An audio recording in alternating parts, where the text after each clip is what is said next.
রাতের অন্ধকারে নদীর পাড়ে হঠাৎ পানিতে ঢেউ ওঠে। তারপর নিঃশব্দে সামনে আসে এক রহস্যময় শিকারী। পানির ধারে নিঃশব্দে বসে থাকে সে। তার কান সামান্য নড়ে ওঠে, চোখ স্থির হয়ে যায় পানির দিকে। পানির নিচে একটি মাছ সাঁতার কাটছে। কয়েক সেকেন্ডের মধ্যেই বজ্রগতিতে থাবা ছুড়ে দেয় সে। কখনো আবার পুরো শরীর ডুবিয়ে পানির ভেতরে নেমে যায়। ভাবা যায়, একটি বন্য বিড়াল স্বেচ্ছায় পানিতে ডুব দিচ্ছে। এটি কোনো সাধারণ বিড়াল নয়, একে বাংলায় বলা হয় মেছো বিড়াল, ইংরেজিতে ফিশিং ক্যাট।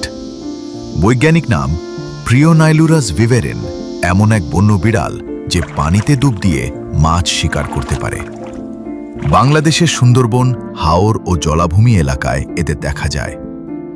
সাধারণ বিড়ালের মতো পানিকে ভয় না পেয়ে মেছো বিড়াল ঘন্টার পর ঘন্টা পানির ধারে অপেক্ষা করে শিকারের জন্য। এদের পায়ের আঙুলের মাঝখানে হালকা জালিকা থাকায় সহজেই সাঁতার কাটতে পারে। শুধু মাছ নয়, এরা ব্যাঙ, কাঁকড়া, শামুক, ছোট পাখি, ইঁদুর, এমনকি ছোট সাপও খায়। তাই জলাভূমির খাদ্যচক্রে এরা গুরুত্বপূর্ণ শিকারী প্রাণী। দিনের বেলায় এদের খুব কমই দেখা যায়, কারণ মেছো বিড়াল মূলত নিশাচর প্রাণী। রাত গভীর হলে এরা শিকারের জন্য বের হয়। চারপাশ নিস্তব্ধ হয়ে গেলে পানির ধারে শুরু হয় তাদের গোপন অভিযান।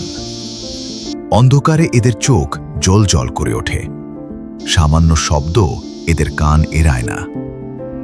মেছো বিড়ালের শরীর সাধারণ গৃহপালিত বিড়ালের চেয়ে অনেক বেশি শক্তিশালী। একটি পূর্ণবয়স্ক মেছো বিড়ালের ওজনে প্রায় 6 থেকে 16 কেজি পর্যন্ত হতে পারে। এদের গায়ে ধূসর বাদামি রঙের ওপর কালো দাগ থাকে, যা জঙ্গলের ছায়া ও কাদামাটির সঙ্গে সহজেই মিশে যেতে সাহায্য করে। ফলে শিকার খুব সহজে এদের উপস্থিতি বুঝতে পারে না। সাধারণত একটি মেছো বিড়াল বনে প্রায় 10 থেকে 12 বছর পর্যন্ত বাঁচতে পারে। নিরাপদ পরিবেশ ও বন্দী অবস্থায় এদের আয়ু আরও কিছুটা বেশি হতে পারে। মেছো বিড়াল সাধারণত বছরে 1 থেকে 2 বার প্রজনন করে। জন্মের সময় বাচ্চাগুলো অন্ধ ও খুব দুর্বল থাকে। মা বিড়াল কয়েক মাস ধরে তাদের শিকার করা, সাঁতার কাটা এবং বেঁচে থাকার কৌশল শেখায়। ধীরে ধীরে এই ছোট সাপকোরাও একসময় পানির ভয়হীন দক্ষ শিকারীতে পরিণত হয়। মেছো বিড়ালের একটি বিশেষ বৈশিষ্ট্য হল এদের চোখের গঠন।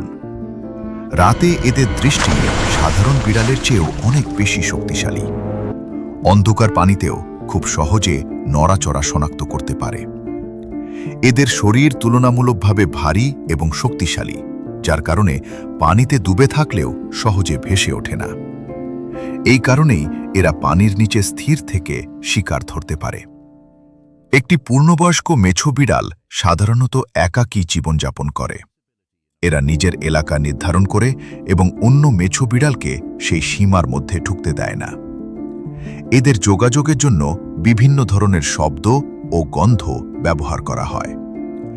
বিশেষ করে প্রজনন মৌসুমে এরা ডাকের মাধ্যমে একে অপরকে খুঁজে নেয়। মেছো বিড়াল সাধারণত খুব ভালো সাঁতারু হলেও গাছে ওঠার ক্ষমতা তুলনামূলক কম।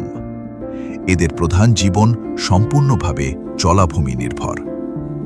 গবেষকদের মতে এই প্রজাতি পরিবেশের পরিবর্তনের প্রতি খুব সংবেদনশীল। যে এলাকায় পানির স্বাভাবিক প্রবাহ নষ্ট হয় বা দূষণ বাড়ে, সেখানে এদের সংখ্যা দ্রুত কমে যায়। অনেকেই মেছো বিড়ালকে চিতাবাঘ ভেবে ভুল করে, আবার কেউ কেউ মনে করে এরা মানুষের জন্য খুবই বিপজ্জনক। কিন্তু বাস্তবে এই প্রাণীটি বেশ লাজুক ও নিরীহ স্বভাবের। সাধারণত মানুষ দেখলেই এরা দূরে সরে যায় এবং আক্রমণ করার চেয়ে পালিয়ে যাওয়া এদের জৈবিক বৈশিষ্ট্য।